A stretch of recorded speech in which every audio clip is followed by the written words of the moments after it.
ഇറാനെതിരായ യുദ്ധനയത്തിൽ അപ്രതീക്ഷിതമായ വഴിത്തിരിവാണ് US president Donald Trump സൃഷ്ടിച്ചിരിക്കുന്നത്. ഇതുവരെ ശക്തമായ സൈനിക ഭാഷയും ആക്രമണപരമായ നിലപാടുകളും സ്വീകരിച്ചിരുന്ന ട്രംപ് പെട്ടെന്നൊരു ഘട്ടത്തിൽ യുദ്ധ നടപടികൾ ചുരുക്കുകയും ലക്ഷ്യങ്ങൾ കൈവരിച്ചു എന്ന അവകാശവാദവുമായി മുന്നോട്ട് വരികയും ചെയ്തതാണ് അന്താരാഷ്ട്ര രാഷ്ട്രീയ നിരീക്ഷകരെ പോലും അമ്പരപ്പിച്ചത്. സമാധാന ചർച്ചകൾക്ക് താൽപര്യമില്ലാത്ത നേതാവെന്നായിരുന്നു ഇതുവരെ ട്രംപിന്റെ പ്രതിച്ഛായ. എന്നാൽ ഇപ്പോൾ അദ്ദേഹം യുദ്ധത്തിൽ നിന്നും ക്രമേണ പിൻവാങ്ങുന്ന രീതിയിലേക്കാണ് നീങ്ങുന്നത്. ഇതിന് പിന്നിലെ യഥാർത്ഥ കാരണം സൈനികമല്ല, രാഷ്ട്രീയമാണെന്നാണ് വിദഗ്ധരുടെ വിലയിരുത്തൽ. അമേരിക്കൻ രാഷ്ട്രീയ സാഹചര്യമാണ് ട്രംപിനെ ഈ നിലപാട് സ്വീകരിക്കാൻ നിർബന്ധിതനാക്കുന്നത് എന്നാണ് വിലയിരുത്തപ്പെടുന്നത്. യുദ്ധമോ അധികാരമോ എന്ന അവസ്ഥയിലേക്കാണ് ട്രംപ് എത്തിപ്പെട്ടിരിക്കുന്നത് എന്ന് രാഷ്ട്രീയ നിരീക്ഷകർ പറയുന്നു. കാരണം ഇറാൻ യുദ്ധം നീണ്ടു നിൽക്കുന്നതിനൊപ്പം അമേരിക്കൻ ജനതയ്ക്കിടയിൽ ഭരണകൂടത്തിനെതിരായ അതൃപ്തിയും രൂക്ഷമായി വളരുകയാണ്. യുദ്ധച്ചെലവ്, ഉയർന്ന ഇന്ധനവില, കുത്തനെ ഉയർന്ന ജീവിത ചെലവ്, നികുതി വർധന എന്നിവയെല്ലാം ചേർന്ന് സാധാരണ അമേരിക്കക്കാരുടെ ജീവിതം വലിയ പ്രതിസന്ധിയിലാക്കിയിരിക്കുകയാണ്. ട്രംപിന്റെ സാമ്പത്തിക നയങ്ങൾ ഇതിനകം തന്നെ വിമർശന വിധേയമായിരുന്നു. അതിനു മുകളിലാണ്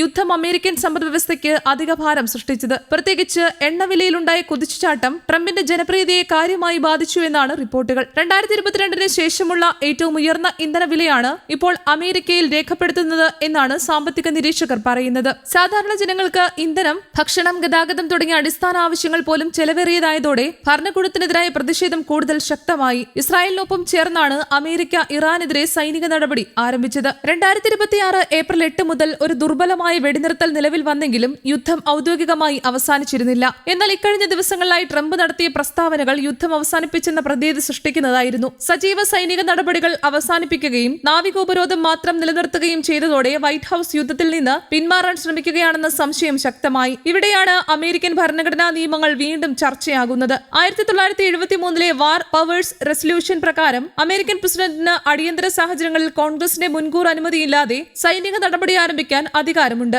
എന്നാൽ അത്തരം നടപടി 60 ദിവസത്തിൽ കൂടുതൽ തുടരണമെങ്കിൽ കോൺഗ്രസിന്റെ അംഗീകാരം നിർബന്ധമാണ്. ഇറാൻ യുദ്ധത്തിന്റെ സാഹചര്യത്തിൽ ആ സമയപരിധി 2026 മെയ് 1 അവസാനിച്ചത്. അതിനാൽ കോൺഗ്രസിൽ യുദ്ധവുമായി ബന്ധപ്പെട്ട വോട്ടെടുപ്പ് നടന്നാൽ ട്രംപിന് തിരിച്ചടി നേരിടേണ്ടി വരാമെന്ന ഭയമാണ് ഇപ്പോഴത്തെ നീക്കങ്ങൾക്ക് പിന്നിൽ നിന്നാണ് വിലയിരുത്തൽ. കാരണം യുദ്ധത്തിനെതിരെ ഡെമോക്രാറ്റുകൾ മാത്രമല്ല, റിപ്പബ്ലിക്കൻ പാർട്ടിക്കുള്ളിലും എതിർസ്വരങ്ങൾ ഉയരുന്നുണ്ട്. ചില റിപ്പബ്ലിക്കൻ നേതാക്കൾ പോലും അവസാനമില്ലാത്ത യുദ്ധങ്ങൾ അമേരിക്കയെ ദുർബലപ്പെടുത്തുകയാണെന്ന് തുറന്നു പറഞ്ഞിട്ടുണ്ട്. യുദ്ധം തുടരാൻ കോൺഗ്രസ് ഔദ്യോഗിക അനുമതി നിഷേധിച്ചാൽ അമേരിക്കൻ സൈന്യത്തെ നിർബന്ധിതമായി പിൻവലിക്കേണ്ട അവസ്ഥ ട്രംപിന് നേരിടേണ്ടി വരും. അത്തരമൊരു പിൻവാങ്ങൽ അദ്ദേഹത്തിന്റെ രാഷ്ട്രീയ പ്രതിച്ഛായയ്ക്ക് വലിയ തിരിച്ചടിയാകാം. അതിനാൽ കോൺഗ്രസിന്റെ വോട്ടെടുപ്പ് ഒഴിവാക്കാൻ മിഷൻ പൂർത്തിയായി എന്ന രാഷ്ട്രീയ നാടകീയത സൃഷ്ടിക്കുകയാണെന്നാണ് വിമർശകർ ആരോപിക്കുന്നത്. ട്രംപ് മുന്നോട്ട് വെക്കുന്ന വാദം വ്യത്യസ്തമാണ്. ഇറാന്റെ ആണവവും മിസൈൽ ശേഷികളും തകർത്തെന്നും സുപ്രീം നേതൃത്വത്തിൽ അസ്ഥിരത സൃഷ്ടിച്ചെന്നും അതുവഴി അമേരിക്ക തന്ത്രപ്രധാന വിജയം നേടിയെന്നുമാണ് അദ്ദേഹത്തിന്റെ അവകാശവാദം. എന്നാൽ യാഥാർത്ഥ്യം അങ്ങനെയല്ലെന്നാണ് അന്താരാഷ്ട്ര സുരക്ഷാ വിദഗ്ധർ ചൂണ്ടിക്കാട്ടുന്നത്. ഇറാന്റെ പ്രധാന ആണവ സൗകര്യങ്ങൾ പൂർണ്ണമായും നശിപ്പിക്കപ്പെട്ടില്ലെന്നും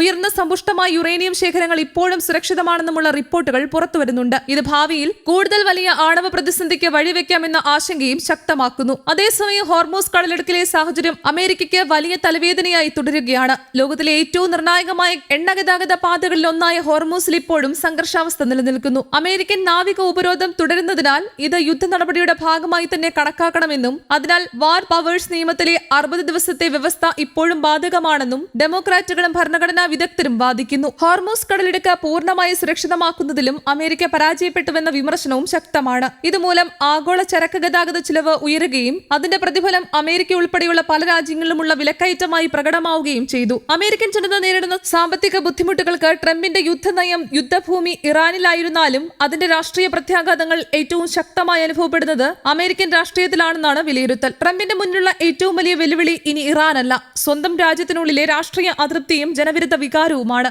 ന്യൂസ് ഡെസ്ക് കേരള കൗമുദി.